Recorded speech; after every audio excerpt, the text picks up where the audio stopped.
This chainsaw Kirby blew up. It was like every time I refreshed my phone, there were so many new comments, shares, and followers. I was so surprised with how many people liked this mashup. So, let's turn Pollo Cheetah into a sticker. Ta-da! All done! Actually, today I'll be using Procreate and Cricut and not Stone Kirby to make these adorable stickers, and I'll show you my step-by-step process from start to finish. I'm not the best when it comes to perspective drawing, so I'm going to take a photo of my model as a reference.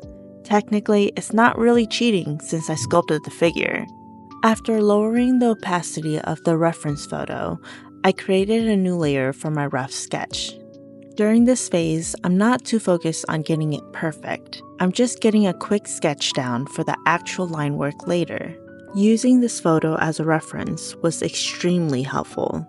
I definitely recommend this technique for beginners struggling with perspective drawing. Although I realized it might be easier to just learn the skill instead of learning how to sculpt the figure with clay first.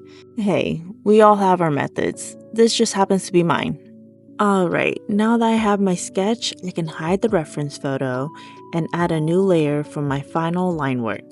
For this step, I like using the monoline brush that already comes with Procreate because it creates consistently thick, even lines. However, I do like to increase the stabilization setting for smoother lines. During this step, I'll spend more time getting the perfect lines. This does require a lot of undoing, which is where this 8-bit dough micro comes in handy. Not sponsored, I've just really enjoyed using this the past couple of weeks. This mini tool has made it so much more convenient and increased my workflow on Procreate.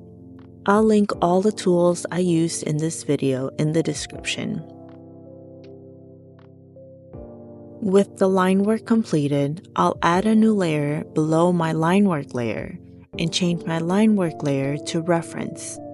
That way, the line work layer is on top of the color layer.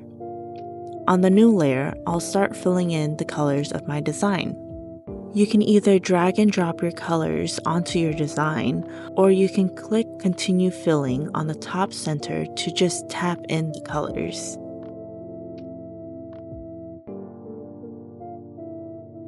Once it's all colored, I'll hide the background layer and export the image as a PNG. Now to pull the image up on Cricut Design Space. Since I already removed the background on Procreate, I don't need to do anything on this background remover page. Just make sure to upload the file as a flat graphic, which is the setting you need for print and cut projects. Here, I'll resize it to 2.5 inches and add an offset around the design. You can make it as thin or as thick as you want and change it to whatever color. For this design, I'll make the offset white. Now select both the design and the offset and click Flatten.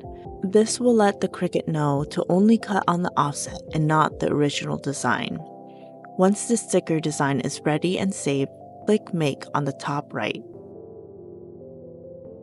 On this page, I'll change the amount of copies of the design and try to fit as many as I can onto one page, rearranging them to make sure none of the cuts are overlapping.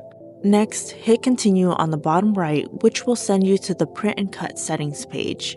I'm using this matte sticker paper from Koala, so I'll change the media type to Photo Matte Paper and make sure Best is selected for quality.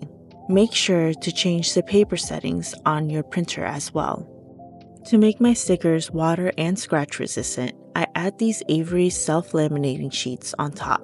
Cricut has trouble reading the registration marks on the corners when laminate is applied over it, so I cut off the corners of the laminate before applying it.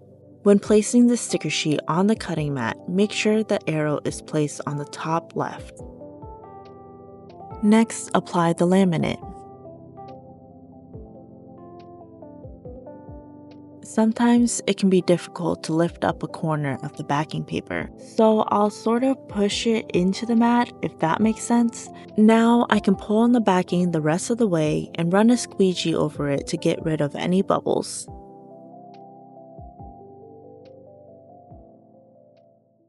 When loading the mat onto the Cricut, make sure you have the arrow on the top left. Finally, I'll set my Cricut to the poster board plus setting and let it do its thing.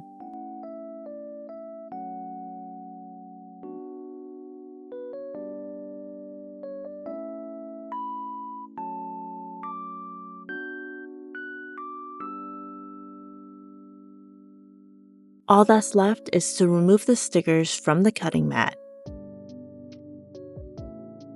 And finally, admire your new sticker. These Pollo Cheetah stickers will be available in my next shop update. As always, thank you so much for watching. If you want a more in-depth tutorial on how I make my stickers, consider watching this video here, and I'll see you in the next one.